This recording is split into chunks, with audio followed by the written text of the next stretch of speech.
Well, it seems like as time goes on in Echo, things just get worse and worse. But it is Echo. Anyways, hello and welcome to another Let's Play. Me, GamerWolfSix, of course Echo. A game where people go crazy late in the game. So, on the last Let's Play, we came to Heather's house, but not before having TJ run up on us, being really scared. Flynn, who was in a car with a gun, saying it was just, trying to follow him to make sure that he isn't, just running off in the middle of nowhere, everything's going crazy. We all got together, entered Heather's house, found Carl, found Heather, who was crazy and having a gun, and also her father, who she shot in both eyes. Woof. Well, she ran off saying she's going to do something with her life, that being destroy the town, and I think we also saw Flynn and Flynn taking TJ away. Because of course. My dude, what you doing? But yeah, I forgot to also mention, if you want to play this game, it's available free on itch.io, but if you want to people that made this game, and are making others, Patreon. $3 a month. So set my face. And begin. She blubbers before promptly stumbling out of the room, in a full sprint, elbow-checking Micah so hard that he gets knocked on his ass. We stand there in silence as Heather's footsteps fade out of earshot. The sound of a car being started can be heard. As I peer outside the window, I can see her father's utility vehicle peeling out of the driveway. Fuck me. Micah whispers harshly, pushing himself up to his feet. Oh yeah, he was shot in the wing. The smell of blood and gun smoke lingers heavily in the air, and I realize my legs feel like gelatin. I nearly collapse back against the wall, trying to catch my breath. As desensitized as I'd been feeling, the fear was still very real at that moment. Everyone alright? Leo starts asking in my direction, though gives a little look towards Micah. Yeah. Peachy. Micah promptly walks towards the closet door and slams it shut. I don't want to look at that anymore. There are no objections to that. Jenna walks over to the blanket Carl is hiding under. Gingerly, she pulls it off him, exposing the rough-looking ram underneath. He flinches at first, but then, next thing I know, Jenna's pulling him into a tight hug. Carl's unmasked arms envelop her, the two embracing long enough for Flynn and TJ to finally arrive. Oh, I guess he didn't take off with TJ. I mean, I thought it said that we looked outside, and TJ was going to the car with Flynn, who was, had the gun and pointed at TJ. Anyways, Carl! TJ gasps. Flynn, meanwhile, stops dead in his tracks in the doorway, looking a little shaky upon his feet. Jenna pulls back, wiping her eyes, with the back of her form, in such a quick movement, I don't think anyone but me noticed. Carl himself can't stop shivering, as if the room was freezing. He is still visibly disoriented, mind racing, as all these familiar faces appear in front of him. Carl, you big, cloven idiot. Oh my fucking god. Flynn drops his rifle, stepping up and resting a large hand on his shoulder. Dude. He mumbles, a rasp of disbelief. I'm gonna go get him some water.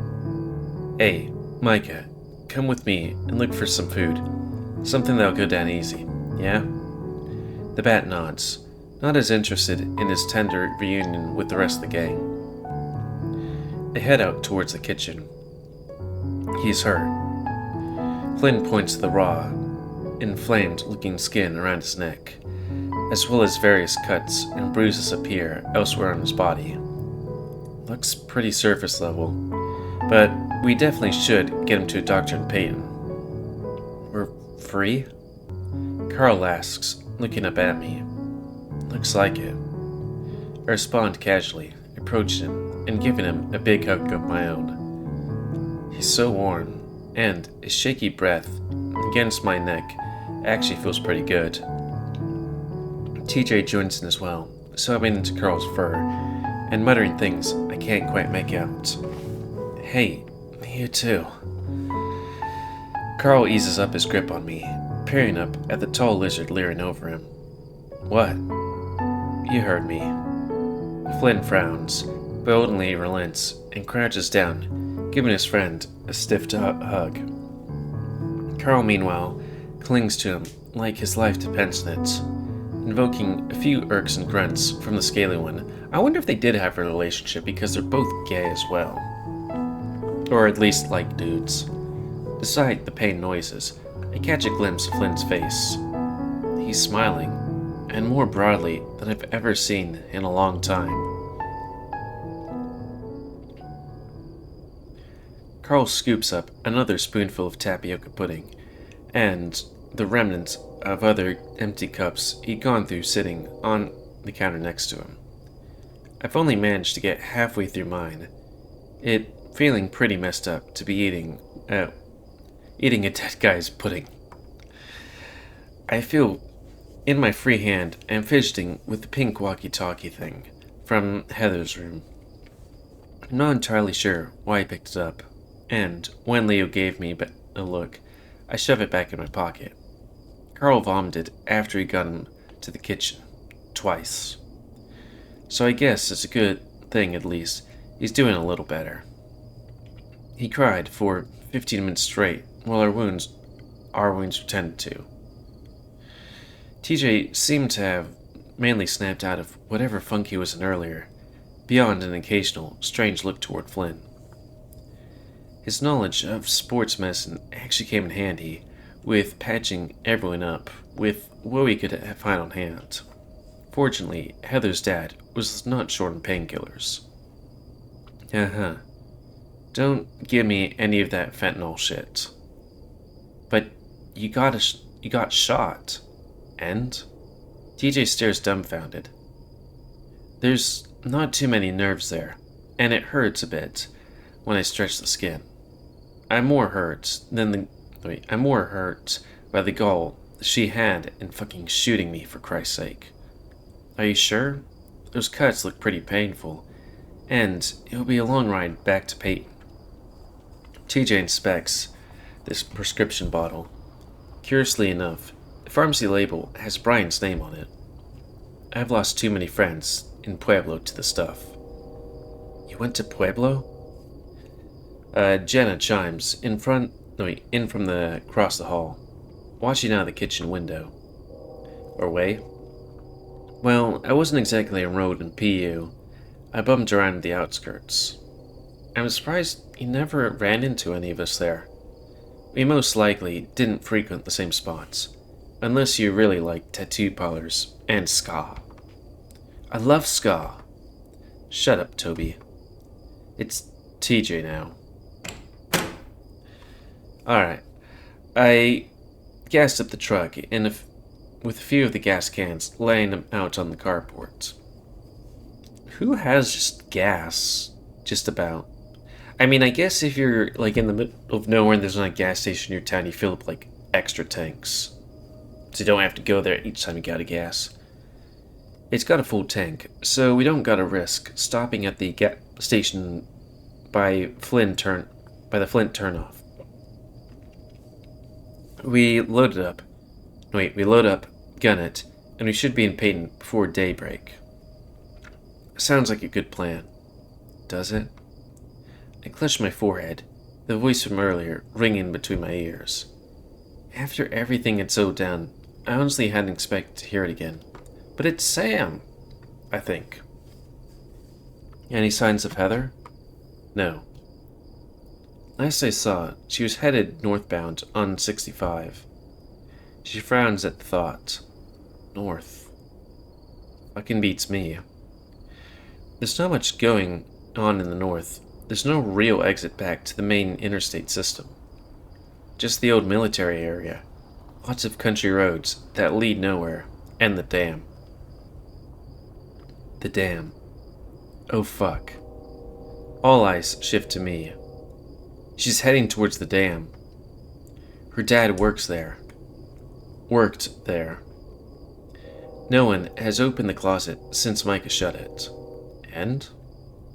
Flynn grunts, dangling his repeater from his fingertips. She took that folder with her when she left. The one about dam operating procedures. Really? I didn't get a clear look at what she was holding. Yeah, I'm telling you the truth there. I believe you. Flynn squints his eyes some. Are you saying Heather's gonna fuck with the dam? I mean, what else could she be doing? Also, how would she do that, you know? I mean, one would have to assume the dam isn't just left alone. You'd think someone would be operating it or around there and stuff like that. And, I don't know, even if you have the operating system, I don't think you have the security clearance to get into the dam. Though she does have a gun, I guess. We've all heard her speech, right? Yeah, she was screaming it. That bitch can barely operate a doorknob. You think she can figure out how to open the floodgate of that size? Micah pulls out a beer from the fridge, sipping it gingerly before speaking. I'm pretty sure I remember her dad brought her up there to work a lot when we were growing up. She hated it. He disappears back into the kitchen. For someone who had experienced the things we have this evening, he seems oddly composed. It makes me wonder what kind of shit he's seen before all this. I think back to some of my preliminary research I did for my project. And by preliminary research, I mean looking at the county website's historical section for 30 minutes.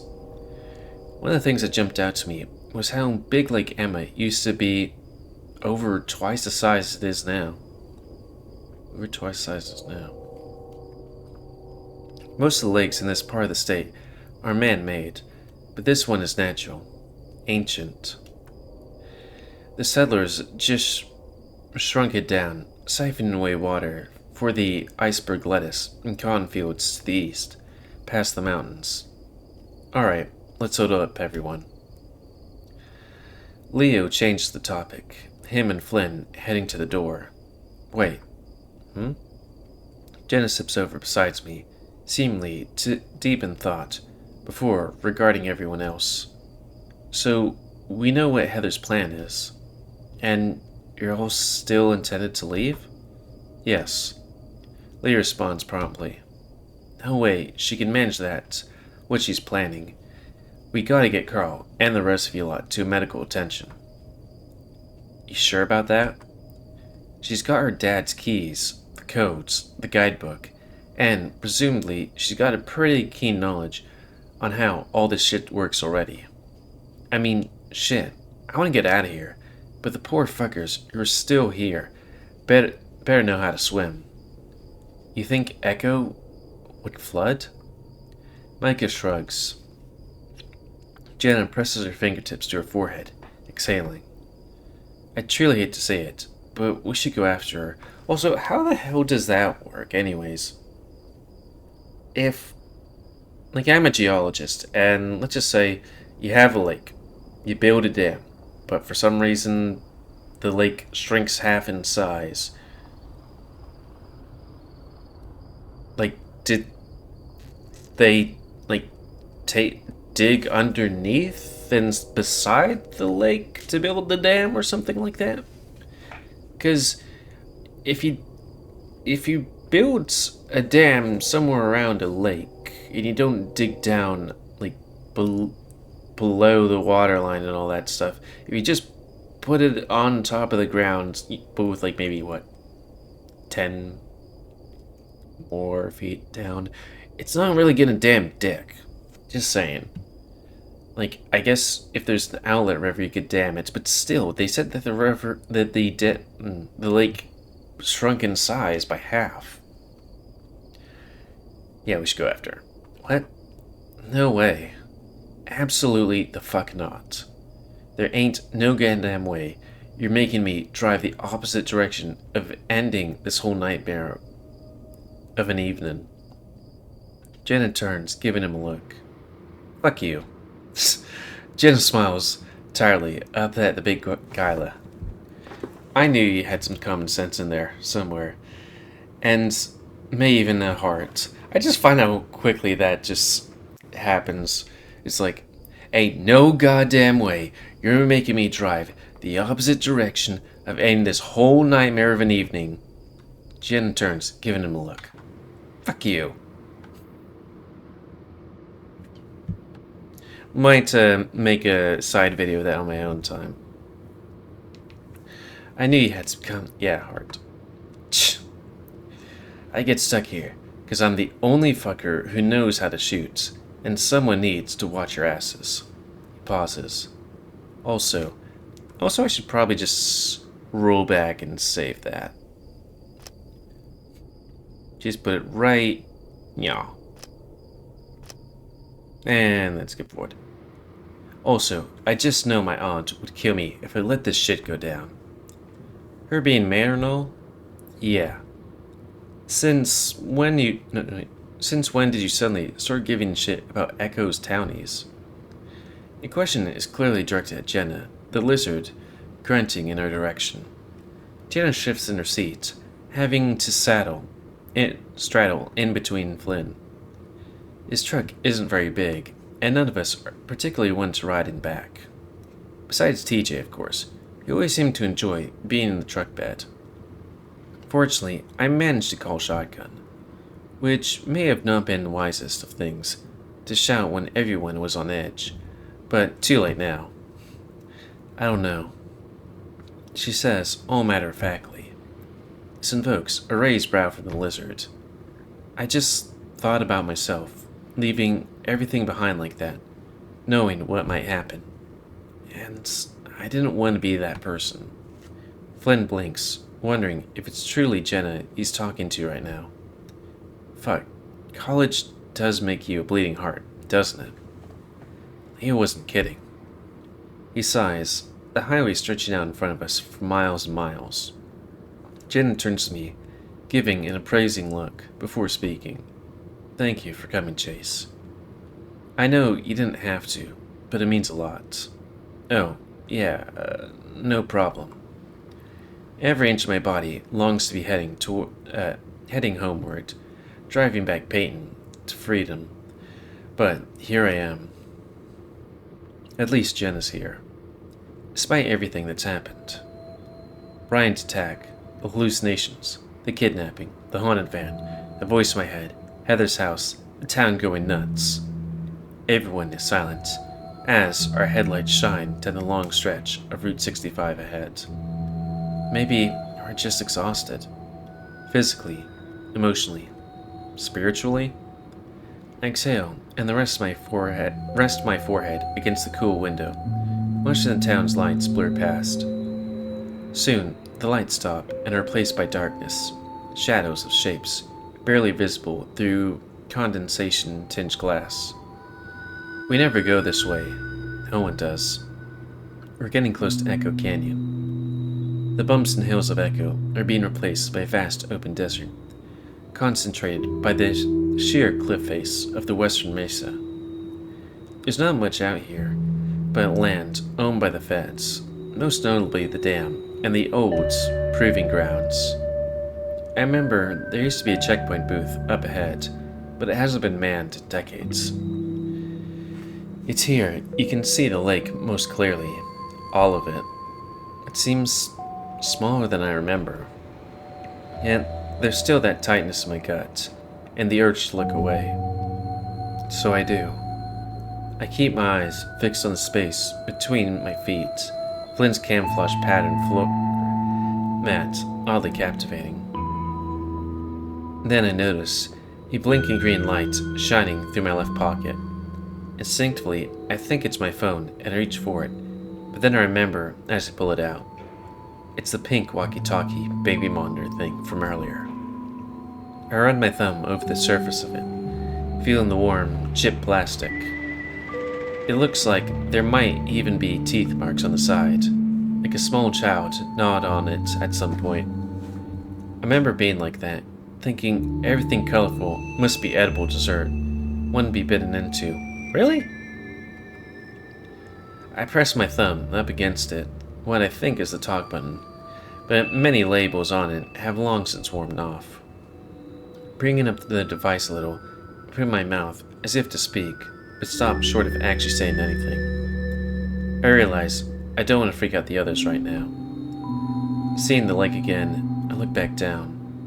Hello, good sir. I freeze. Hello? Flynn looks over at me. Jenna stares ahead. Hello, good sir. That same voice, crackling and old, spoken with the same cadence as before. I glance over to Flynn, and Flynn's gone back to focusing on driving, with Jenna still looking forward blankly. No one's reacting to this thing going off. Is this Cliff? I mean, I only know Sam talk sometimes. Hello, good sir. Is there a voice really coming from this old toy? I stare at the flashing green light, and am reminded of the van from earlier. That voice feels much more vivid, alive, real sound. This one is like I'm remembering a sound, but I've never heard its voice before. And how are you? Huh? And how are you? It repeats. It's distorted, but it sounds like a woman's voice. I don't know then. Oh, could it be her grandmother? I've been better, that's for sure. Sorry to hear that. Oh. I guess I can read my thoughts? That's comforting. Things will get better soon. I started to consider sliding the walkie-talkie back in my pocket. Nothing this thing is saying can be doing me any good right now. Especially not that I'm the only one knowing that I'm the only one hearing it. Just more hallucinations. Crazy swamp gas. Tulpa bullshit. It doesn't seem to be saying anything now. The minutes pass, and I begin to relax some. I look past the device in my paw. The night sky reflected upon the surface of the lake. A streak of white light where the moon is. Not your fault. The voice comes through a little clearer. What do you mean? Not your fault. Intentions. Pure. The words start coming out even choppier, as if hastily clipped from an audio file. It was a loving act, and one cannot fault themselves for a loving act. What are you talking about? I wish we could talk. More. But you have places to be. Places to be. The road begins, taking us into the canyon proper, and the lights on the walkie-talkie flicks off. I don't know if he's talking about the main character murdering the other otter guy.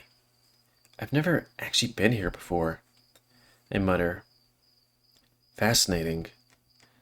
Now keep your fucking voice down. I can see your car up by the service building. The building itself isn't too large, only about 500 square feet, with windows on all sides. We creep forward, Flynn with rifle in grasp. Micah, Carl, TJ, and Leo are hunkered down behind the truck, out of the line of fire. Leo had been pretty insistent on going with us to approach, but both Jenna and Micah agreed that that would probably be a bad idea. Unsurprisingly, we're the only vehicles parked out here. Alright, Jenna whispers, wiggling her paws out from on either side of her, as if to shake the nerves out. I'm going to announce myself and approach. Flynn, just keep line of sight. Maybe she won't be as crazy out here. You know, on account of it being less hummy or whatever. Flynn looks utterly goddamn perplexed at whatever I'm talking about. Honestly, I don't fully understand myself. But its effects were pretty damn evident earlier. Well, that's the theory. It's all Jenna says, giving my waist a gentle pat, to which I frown. Okay, I need to set up. Flynn eyes out an outcropping along the side of the canyon edge, next to us, pointing at it. The slope isn't too steep to climb, and the bushes and rocks act as natural cover for vantage points. I'll be up there. If you need me to shoot, just make the Charlie horse symbol behind your back or something. I don't know. The Charlie horse symbol? I ask. Flynn rolls his eyes, then moves his hand down to his thigh and makes an okay gesture with his fingers, but turned upside down. Wait, was there a noise?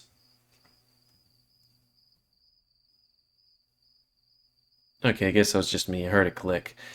You mean the white power symbol? I never heard it called a Charlie horse symbol. I recognize it instantly, moments before Flynn strikes my thigh with his knuckles. Made you look. Ah! Jenna quickly shoves her paw over my muzzle, shooting glare at Finn. Flynn? Unacceptable. Flynn appears unapologetic, checking the lever on his repeater. Okay, I'm heading up. Jenna lets out a little puff of air, her tail still behind her. Flynn turns, glancing back at her. I've got your back. She gives the guy a grateful nod. Thank you, Flynn. There's a pause, and she speaks again. I'm glad you've cooled down some since your outburst at the river. I know how much you wanted to talk. There's a strange timing to Jenna's words, and finality to them. As if she's getting words unsaid out in the open before facing danger that awaits us. I think Flynn recognizes this, and he stops. Mia would be like, that's weird timing. Sid's dead. You two ain't yet. Let's keep it that way. Jen and I stand there for a moment. Wow. I mutter. I can tell it's an oversimplification of Flynn's feelings on the matter, but right now, that particular spat can wait. The others are starting to peek their heads out from behind the truck, wondering what we're doing. Not too late to back out, you know? Come on, Chase. Of course, I do appreciate the sentiment. I could always just take Carl's advice, though. He spoke to you? He was zonked out in the truck bed last I saw. She nods, lowering herself to a crouched position. I do the same, with a grimace. He mumbled, suplex her. I let out a amused exhale through my nose, untangling my tail from the brush I had pushed through. Oh, Carl. Good to have him back. As we approach, I can see the front door of the service building is open, light spewing in from the inside. We're far enough away from our truck that our truck isn't really visible. We prop ourselves up on either side of the door. Sniffing and distraught mumbling can be heard inside, including the rapid flipping of pages and clicking noises from a computer terminal. Now, I'm not sure how long this is going to go, but I think maybe the finale might be the next episode. Because that's the problem. When I did Leo's route, it was, this feels like the finale. An hour later, it's not. Okay, this feels like the finale. An hour later, nope. This feels like the finale. Nope. And it kept on going. So we're going to take a page from that and save it. So that's going to be the end of this Let's Play. So please comment, because I like comments, tips you like, dislike, tips as always. If you like my YouTube and like to grow, then please like, subscribe, and check out the first episode. And please remember to stay in your to control the pet population. And if you want to play this game, it's available free on itch.io. But if you want to support the people that made this game and are making other games, then you can go to their Patreon, where it's $3 a month. And until next time, let's wait. Me, GamerWolfSix of Echo. So thanks and see ya.